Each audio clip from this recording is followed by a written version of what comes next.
अस्सलाम वालेकुम, कैसे हैं आप लोग? सब ठीक ठाक हैं? उम्मीद करता हूँ आप लोग खैरियत से होंगे इंशाल्लाह और अपनी लाइफ जो है वो इन्जॉय कर रहे होंगे। रमज़ान बड़ी तेज़ी से गुज़र रहा है, जैसा कि आप जानते हैं। टर्की में जो है यहाँ पे 15वां रमज़ान है और आज है 16 अप्रैल। और इत्तेफाक से आज वीडियो बनाते हुए ख़्याल आया कि मुझे जो है यहाँ पे 5 साल हो चुके हैं।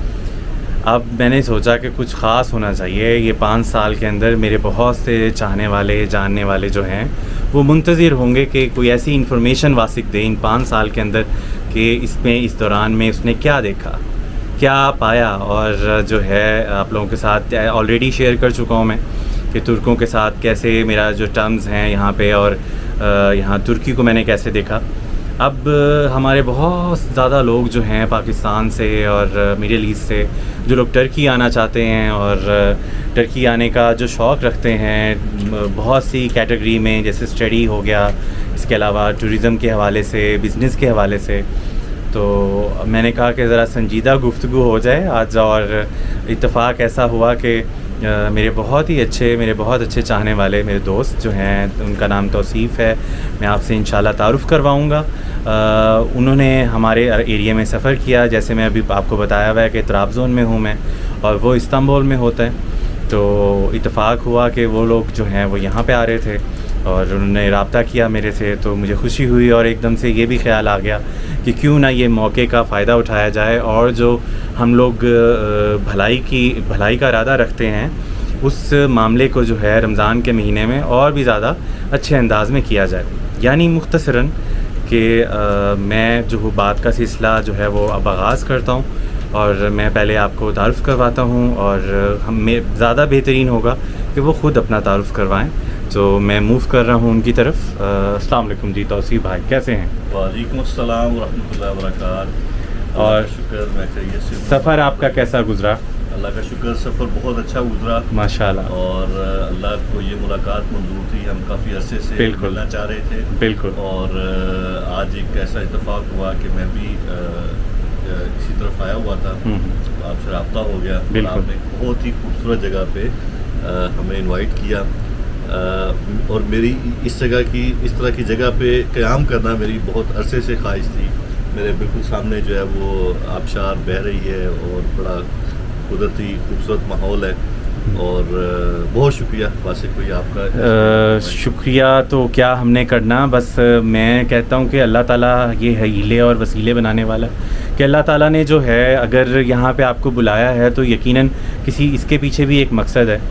तो उसी को ही मैं ही चाहता हूँ कि जैसे आप भी एक शौक़ रखते हैं भलाई का, और इस हवाले से थोड़ा सा मैं एक बात को ऐड करना चाहता हूँ बात को आगाज़ करने से पहले कि जो तौसीफ़ भाई हैं इनको मैं फ़ेसबुक से फ़ॉलो कर रहा हूँ और मैं बड़ा सेंसिटिव हूँ लोगों के ऊपर रिलायबल होने के पॉइंट ऑफ व्यू से। तो लेकिन ये है कि माशाल्लाह जो तौसीफ़ भाई हैं इनके कुछ मैंने स्टेटमेंट्स ऐसी देखी जिसकी वजह से मैं मजबूर हुआ कि इनके साथ आगे बात की जाए, बात बढ़ाई जाए और जो लोगों को हक बात और सही बात पहुंचाने का जो मामला है उसको आगे बढ़ाया जाए। तो जैसे आप देख रहे हैं कि मैंने चैनल स्टार्ट किया हुआ है वासिक K7, वासिक के साथ यानी कि, तो उसके अंदर कुछ ऐसी भी बात हो जाए, क्या ख़्याल है? तो अब ये जो है तमहीद जो बांधी है, अब इसका जो है आगाज़ करते हैं कि जो है आगे इन्फॉर्मेशन लेते हैं क्योंकि मैं ख़ुद इन्फॉर्मेशन आपको दे सकता हूँ ट्रैवल और टूरिज़म के हवाले से, लेकिन माशाल्लाह तौसीफ़ भाई से जो भी इन्फॉर्मेशन कलेक्ट करनी हो इनसे मिल सकती है। पहले तो तौसीफ़ भाई आप मुझे ये बताइए कि इस्तांबुल आप कब से हैं और क्या आपकी वहाँ पे ज़िम्मेदारी है, क्या कर रहे हैं आप वहाँ पे? वासिक भाई, इस्तांबुल में 3.5 साल से हूँ और डे 1 से मेरी अपनी कंपनी है पाक तुर्क इंटरनेशनल प्राइवेट लिमिटेड के नाम से और 4 सर्विसेज हम प्रोवाइड कर रहे हैं, जिसमें सर फहरिस्त रियल एस्टेट है और एक्सपोर्ट है, कंसल्टेंसी है और टूरिज़म है। तो ये 4 हमारी कंपनी की सर्विसेज हैं। अल्हम्दुलिल्लाह यानी 3.5 साल से हमने यहाँ रहे हैं, सीखा है और ये सर्विसेज दे रहे हैं। अच्छा माशाल्लाह, यानी काफ़ी टाइम हो गया आपको। तो तुर्की लैंग्वेज आती है आपको? हाँ जी, गुजारा कर लेते हैं, अपनी बात समझा लेते हैं, अगले की समझ लेते हैं। सही, ज़बरदस्त। वैसे मैंने एक यूनिवर्सिटी में भी, प्राइवेट यूनिवर्सिटी में भी 2 लेवल्स किए हैं, कोर्सेज किए हैं। अच्छा अच्छा अच्छा, अल्हम्दुलिल्लाह काफ़ी बेहतर है, माशाल्लाह। पढ़ सकता हूँ, लिख सकता हूँ, बोल सकता हूँ, अल्हम्दुलिल्लाह। समझ सकता हूँ, अल्हम्दुलिल्लाह। काफ़ी है। क्योंकि मेरा ये सोचना है, मेरा ये मानना है कि जब आप किसी जगह पे रहते हैं तो आपको वहाँ की लैंग्वेज आनी बहुत ज़रूरी होती है। और इसके अलावा जो है, क्योंकि जैसे आपके पास अगर कोई कस्टमर आता है तो उसके मामलात को सॉर्ट आउट करने के लिए तो आपको ज़रूरी है कि मतलब उन यहाँ के सिटीज़न्स के साथ राब्ता रखना। तो माशाल्लाह बहुत अच्छा काम कर रहे हैं। चलें बात को जो है फिर आपका जो पॉइंट है टूरिज़म को लेके चलें, देख लेते हैं कि टूरिज़म और टीआरसी पे जैसे हम एक टॉपिक को ले लेते हैं कि टूरिज़म के हवाले से जो हमारे पाकिस्तान से लोग आ रहे हैं उनको आप क्या कहना चाहेंगे मौजूदा सूरत हाल के पेश नज़र। और इसके साथ एक और सवाल ऐड करना चाहूँगा मैं कि टीआरसी जो कि बहुत ज़्यादा लोगों के अंदर रुझान है कि हम लोग टीआरसी ले लें यहाँ पे और फिर दोबारा चले जाएं अपने मुल्कों में और फिर दोबारा जब आना चाहें तो आ जाएं। मौजूदा जो अब अपग्रेड जो सिचुएशन है टर्की में, जो यहाँ के न्यू लॉज हैं या जो इधर रद्दो बदल हो रही है, इसके हवाले से ये दोनों पॉइंट्स के ऊपर शुरू में आप क्या कहना चाहेंगे टूरिज़म और टीआरसी पे? जी वाशिक भाई, सबसे पहले तो ये टूरिज़म के लिए पाकिस्तान से क्या पूरी दुनिया से जो भी आना चाहता है वो तशरीफ़ लाए। बहुत अच्छी जगह है तुर्की टूरिज़म के हवाले से। आपको हर तरह का मौसम मिलेगा, हर तरह की जो है वो साइट सीइंग मिलेगी, तारीख़ी हवाले से भी बहुत सारी चीज़ें तुर्की में देखने वाली। तो यानी तुर्की आप यूँ समझ लें कि इस वक्त टूरिस्ट जो है, सयाह जो हैं, जो घूमना चाहते हैं, दुनिया को एक्सप्लोर करना चाहते हैं, उनकी जन्नत है। आपको मैं आपकी दिलचस्पी के लिए कि 2019 में 52 मिलियन लोगों ने तुर्की को विज़िट किया। 52 million is a huge number. और 2019 में तुर्की जो है वो 6th लार्जेस्ट टूरिस्ट डेस्टिनेशन था दुनिया के अंदर। और इनका टारगेट था कि 2023 में इसको थर्ड लार्जेस्ट पे लेके आएंगे। लेकिन दरमियान में 2-2.5 साल 3 साल जो हैं वो कोरोना की नज़र हो गए हैं। लेकिन उसके बावजूद अभी तक जो है वो यानी तुर्की टूरिज़म के हवाले से बहुत आगे जा चुका है। आप सिर्फ ये अंदाज़ा करें कि पुरानी फिगर है 2019 की कि सिर्फ इस्तांबुल के अंदर 4500 से ज़ायद होटल्स हैं 3 स्टार और 4 स्टार, और 1500 से ज़ायद 5 स्टार होटल्स हैं सिर्फ एक शहर के अंदर। इससे आप अंदाज़ा कर सकते हैं कि तुर्की की टूरिज़म इंडस्ट्री कितनी बड़ी है और तुर्की किस तरह से टूरिस्ट को फैसिलिटेट करता है हर लिहाज से। ज़बरदस्त जी, ये तो बहुत अच्छी आपने इन्फॉर्मेशन दी। और अब हम बात वही करेंगे कंटिन्यू टीआरसी के हवाले से, उसको बताइए। टीआरसी के हवाले से मैं थोड़ी सी इसकी यानी ब्रीफ कर देता हूँ कि जितने लोग हर वो फ़र्द जिसके पास टूरिस्ट वीज़ा है या बिज़नेस विज़िट वीज़ा है या स्टूडेंट विज़िट वीज़ा है, वो आता है और वो 90 डेज से ज़्यादा तुर्की में काम करना चाहता है तो उसको टीआरसी यानी शॉर्ट टर्म रेजिडेंस परमिट जो है वो ज़रूरी है। अब वैसे तो बहुत सारी कैटेगरीज़ हैं, कोई रिसर्च के लिए आ रहा है, कोई एजुकेशन के लिए आ रहा है, कोई सरकारी किसी काम के लिए आ रहा है, लेकिन मोस्ट कॉमनली 3 कैटेगरीज ऐसी होती हैं कि जिस पे ज़्यादातर लोग जो है वो टीआरसी अप्लाई करते हैं। उनमें से सर फहरिस्त जो अभी तक रही है और अब नहीं होगी वो था टूरिज़म की बेस पे टीआरसी, कि आप तुर्की में आए, आपके पास 10 दिन का वीज़ा है, 15 दिन का है, 1 महीने का है, लेकिन आप 90 दिन से ज़्यादा काम करना चाहते हैं तो आप एक सिंपल एप्लीकेशन देते हैं और आप कहते हैं कि जी मुझे 6 महीने का, साल का, 2 साल का टूरिस्ट रेजिडेंस परमिट चाहिए। और उसमें सिंपल आप एक रेंट कॉन्ट्रैक्ट और इंश्योरेंस और कुछ और डॉक्यूमेंट्स आप लगाते थे और आप अप्लाई करते थे तो आपको टूरिज़म की बुनियाद पे एक रेजिडेंस परमिट जो है वो मिल जाता था। उस रेजिडेंस परमिट के ऊपर आप जितनी दफ़ा चाहें तुर्की से एग्ज़िट कर सकते थे, जितनी दफ़ा चाहें तुर्की में एंटर हो सकते थे, लेकिन वो सिर्फ रहाइश का एक परमिट होता था, उस पर आप काम नहीं कर सकते थे। ऑफिशियली आप उस पर काम नहीं कर सकते थे, अदरवाइज़ पूरी दुनिया उस पर काम करती भी थी, जॉब भी करती थी, बिज़नेस भी करती थी।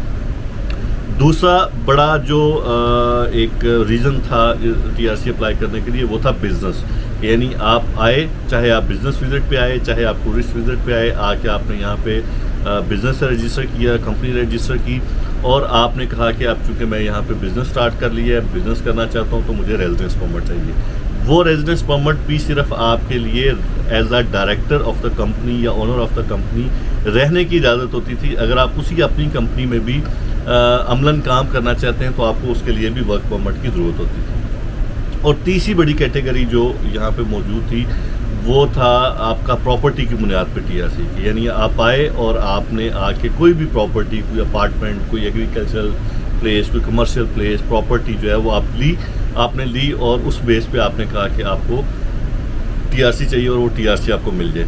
وہ پراپرٹی کسی بھی طرح کی ہو سکتی ہے, چھوٹی ہو سکتی ہے, بڑی ہو سکتی ہے. جب تک وہ پراپرٹی آپ کے پاس رہتی تھی وہ ٹی آر سی آپ کو ملتا رہتا تھا, رینیو ہوتا رہتا تھا.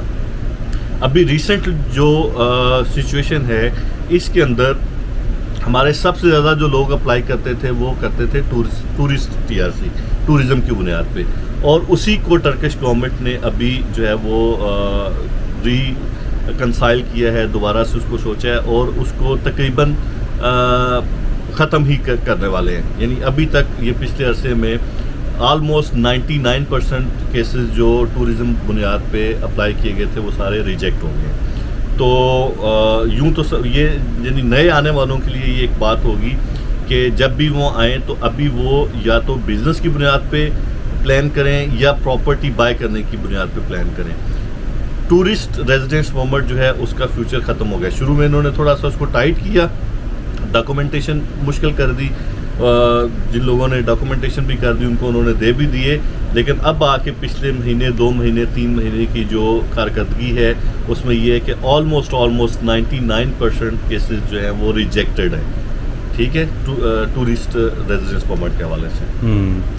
ہو یہ تو آپ نے جو خبر بتائی ہے یہ تو بڑی حیران اور پریشان کرنے والی ہے کہ اب جو ہے ٹی آر سی جو ہے اب آگے کنٹینیوسلی ٹوریزم بیسڈ کے حوالے سے نہیں ہوگا. یعنی آفیشلی اس کو انہوں نے نہ نہیں کیا لیکن اس کو اتنا ٹائٹ کر دیا, ڈاکومنٹیشن اتنی ٹائٹ کر دی ہے کہ وہ نہ ہی سمجھے. شرائط بہت زیادہ ہیں اس کے اندر. بالکل, تو یہ تو ایک نئی انفارمیشن میں اضافہ ہو گیا ہے کہ اب جو نئے آنے والے ہیں اسپیشلی جو ینگ جنریشن ہے جو اتنی مشکل سے اپنا سارا وہ جوڑ توڑ کر پیسوں کو پھر یہاں پہ آتے ہیں ٹرکی اور یہ سوچتے ہیں کہ ہم آ کے یہاں کچھ کریں گے, کچھ کمائیں گے, تو ان کے لیے بھی یہ چیز فکر مند ہے کیونکہ ٹی آر سی پہ ہی عمومی طور پہ لوگ کام کر رہے تھے. اور میں نے جو ہے یوزلی یہاں پہ لوگوں کو دیکھا خود ذاتی طور پہ کہ لوگ ٹی آر سی پہ آ کے یہاں پہ مین پاور جابس کرتے ہیں.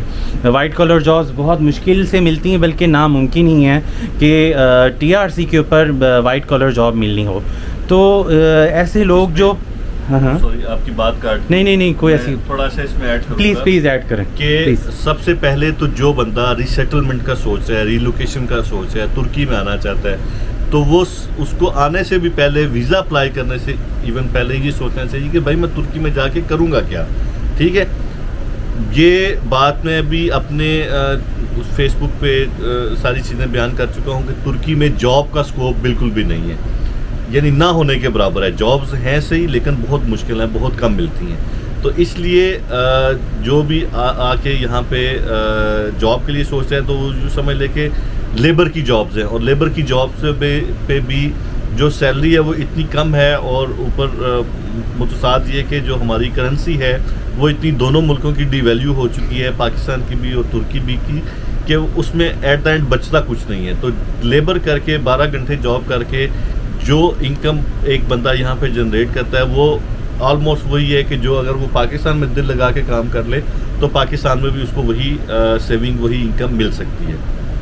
تو یہاں جو بندہ آنا چاہتا ہے وہ بزنس کے حوالے سے پلان کرے. بزنس کا کوئی اس کا مائنڈ سیٹ ہے, اس کے پاس 4 پیسے ہیں, انویسٹمنٹ کر سکتا ہے, اور بزنس بھی اس کے پاس تجربہ ہو اور ایک اچھا مضبوط پلان ہو, اور یہاں کسی اچھے راہبر کے ذریعے سے کوئی ایسا سیٹ اپ بنائے تو اس کے چلنے کے چانسز زیادہ ہیں. عموماً بزنس بھی لوگ بہت کم سرمایہ کے ساتھ شروع کرتے ہیں, بیک اپس نہیں ہوتے. کوئی چیز اگر سٹک ہو گئی, اگر اس نے پش بیک کر دیا تو وہ ہاتھ جاڑ کے خود بھی بد دل ہوتے ہیں, 10 اور لوگوں کو بھی بد دل کرتے ہیں, اور پھر وہ واپس پاکستان چلے جاتے ہیں. صحیح کہہ رہے ہیں آپ. اس میں ایک چیز ایڈ کرنا چاہوں گا میں, جو بھی آئیڈیا یا میرے ذہن میں آیا کہ جیسے میں یہ بہت سنتا رہتا ہوں کہ استنبول میں کرپشن بہت زیادہ ہے اور ہر کوئی ڈر رہا ہوتا ہے مشورہ لیتے ہوئے بھی, اور بزنس پوائنٹ آف ویو سے دیکھ لیں یا کسی بھی حوالے سے, ٹریول کے حوالے سے, کسی بھی حوالے سے. تو آپ اس میں کیا کہیں گے, کیا واقعی یہ درست بات ہے کہ استنبول میں مطلب یہ چیز کو بہت زیادہ دیکھا جاتا ہے؟ یہ خاصا ٹیکنیکل اور مشکل سوال ہے. سمپل بات یہ ہے کہ آپ دوسرے ملک میں آ رہے ہیں, آپ کو زبان کا نہیں پتہ, کلچر کا نہیں پتہ, کس بھاؤ بک رہی ہے آپ کو بالکل نہیں پتہ. آپ صرف چند ایک یوٹیوب کی ویڈیوز دیکھتے ہیں اور سنی سنائی باتوں کی بنیاد پہ آپ یہ پلان کر لیتے ہیں کہ جناب ہم نے جانا ہے ترکی اور ترکی جا کے سیٹل ہونا ہے. میں نے ایسے لوگ بھی دیکھے ہیں کہ جو اس چکر میں اپنا پاکستان میں سب کچھ بیچ باچ کے یہاں پہ آ گئے, ترکی آ گئے, اور وداؤٹ اینی پلان آ گئے. تو سب سے پہلی بات تو یہ ہے کہ آپ وہاں بیٹھ کے یہ پلان کریں کہ ہم نے کیا کرنا ہے. بلکہ سب سے بہتر یہ ہے کہ آپ صرف شروع میں ایک بزنس وزٹ یا سمپل ٹورسٹ وزٹ لے کے آئیں اور آ کے آپ ہفتہ 10 دن مہینہ یہاں پہ گھومیں پھریں, یہاں کے حالات دیکھیں, لوگ جو کچھ کام یہاں پہ پہلے سے کر رہے ہیں ان کے ساتھ ملیں, اور پھر آپ یہ طے کریں کہ آیا آپ کو ترکی آنا بھی چاہیے یا نہیں آنا چاہیے. پہلی بات تو یہ. دوسری بات یہ ہے کہ ڈیفینیٹلی بہت سارے واقعات, مثالیں ایسی موجود ہیں کہ لوگوں کے ساتھ فراڈز ہوتے ہیں, اور فراڈز بھی زیادہ تر پاکستانیوں کے ساتھ کرتے ہیں. لیکن میں پھر یہ کہوں گا کہ جو جس کے ساتھ فراڈ ہو رہا ہے اس کو دیکھنا چاہیے کہ وہ کس بندے کے پاس جا رہا ہے, اس کی کریڈیبلٹی کیا ہے, اس کی مارکیٹ میں ریپیوٹ کیا ہے, کس کے اوپر اعتماد کرنا ہے, کس کے اوپر اعتماد نہیں کرنا. یہ اس بندے کا کام ہے. اگر وہ اچھے انداز سے اپنے کسی کلوز ریفرنس کے ساتھ, مضبوط کسی اس کے ساتھ ریفرنس کے ساتھ کسی کے پاس آتا ہے تو امید ہے کہ اس کے ساتھ کوئی ایسا ہاتھ نہیں ہوگا, اس کے ساتھ فراڈ نہیں ہوگا. عموماً ہم لوگ جو ہیں وہ سستے کے چکر میں کہ سروسز کہیں سے 4 آنے سستی مل رہی ہیں, ہم وہاں چلے جاتے ہیں اور ایٹ دا اینڈ پیسے اس کے اتنے ہی لگ جاتے ہیں. یعنی ایک بہت کامن پریکٹس واسق بھائی کے ریفرنس سے میں یہ دینا چاہوں گا کہ یہ جتنی بھی سروسز ہیں, آپ کی ریئل اسٹیٹ ہے, کنسلٹنسی ہے, TRC ہے, ورک پرمٹ ہے, سٹیزن شپ ہے, کمپنی رجسٹریشن ہے, تو بہت کامن پریکٹس یہ ہے کہ کوئی بھی نیا بندہ آتا ہے وہ آ کے 2-4-6 جگہوں سے پوچھتا ہے. تو جو فراڈی ہے وہ کیا کرتا ہے, اس کو شروع میں بہت کم پیسے بتاتا ہے. وہ جب 2-4 جگہوں سے پتہ کرتا ہے تو وہ کہتا ہے کہ اچھا یار یہ تو مجھے لوٹ رہے ہیں, اتنے زیادہ پیسے لے رہے ہیں, اور وہ جاتا ہے سب سے سستے کے پاس. جب سب سے سستے کے پاس جاتا ہے وہ اس سے پیسے لے لیتا ہے, آغاز ایڈوانس کے طور پہ کام شروع کر دیتا ہے, اور پھر آہستہ آہستہ اس سے اور پیسے بھی لگواتا ہے کہ یہ یعنی جو ہماری چیز طے ہوئی تھی یہ اس میں ہی شامل نہیں تھا, یہ آپ کے ذمے ہے, یہ آپ نے پے کرنے ہیں. تو ایٹ دا اینڈ جو کلائنٹ ہے اس کی جیب سے پیسے بھی اتنے چلے جاتے ہیں اور کام بھی اس کا لٹک جاتا ہے. اگر آپ پہلے سے کسی اچھے پروفیشنل کے پاس جائیں گے وہ آپ سے جائز مناسب پیسے لے گا. ہو سکتا ہے وہ 4 آنے آپ کو تھوڑا سا مہنگا لگے لیکن وہ کام آپ کو کر کے دے گا. اور یہ آپ اس کی گڈ ول چیک کریں, آپ انٹرنیٹ سے چیک کریں, لوگوں سے پوچھیں, جن لوگوں نے اس سے کام کروایا ہے اس سے پوچھیں. صحیح. الحمدللہ میرا یعنی ابھی تک جتنا تجربہ ہے, میری کوئی بہت اگریسو جو ہے وہ مارکیٹنگ نہیں ہے. میرے پاس واکنگ کلائنٹ بہت کم آتا ہے, نہ ہونے کے برابر آتا ہے. میرے پاس ابھی تک جتنے میرے کلائنٹس آتے ہیں وہ سارے میرے دوستوں کے ریفرنس سے یا میرے ان کلائنٹس کے ریفرنس سے جنہوں نے پہلے سے مجھ سے سروسز لی ہوتی ہیں ان کے ریفرنس سے آتے ہیں. تو مجھے بھی یہ ہوتا ہے کہ یار فلاں میرا دوست ہے کہیں UK سے, USA سے, یورپ سے, پاکستان سے, اس نے بندہ ریفر کیا ہے تو میں نے اس کی عزت رکھنی ہے. جو بندہ وہ مجھے ریفر کر رہا ہے اس کے ساتھ میں نے ہاتھ نہیں کرنا. ٹھیک ہے. ویسے بھی یعنی یہ شرن اخلاقاً یہ بات غلط ہے کہ آپ کسی کے ساتھ دھوکہ کریں. ایسے ہی ہے. اور دوسری بات یہ ہے کہ آپ جس بندے کو آپ اچھی سروس دے دیتے ہیں وہ آپ کو اور 5-7-10 بندے آپ کو ریفر کرتے ہیں. بھائی یہ میں نے اس بندے سے کام کروایا تھا, اس نے بہت اچھے طریقے سے کام کیا ہے, تو آپ جو ہے نا اس سے کام کروا لیں. تو جو بندہ نیا آنا چاہ رہا ہے اس کو میری صرف یہ گزارش ہے کہ وہ چاہے جس سے مرضی کام کروائے. ٹھیک ہے. صرف اس کے اعتماد والا بندہ ہونا چاہیے, اس کے کسی بہت عزیزی قریبی بندے کا اعتماد والا بندہ ہونا چاہیے, اس کے پاس چلا جائے. یعنی آپ کا کہنے کا مقصد ہے ریفرنس بائی ریفرنس.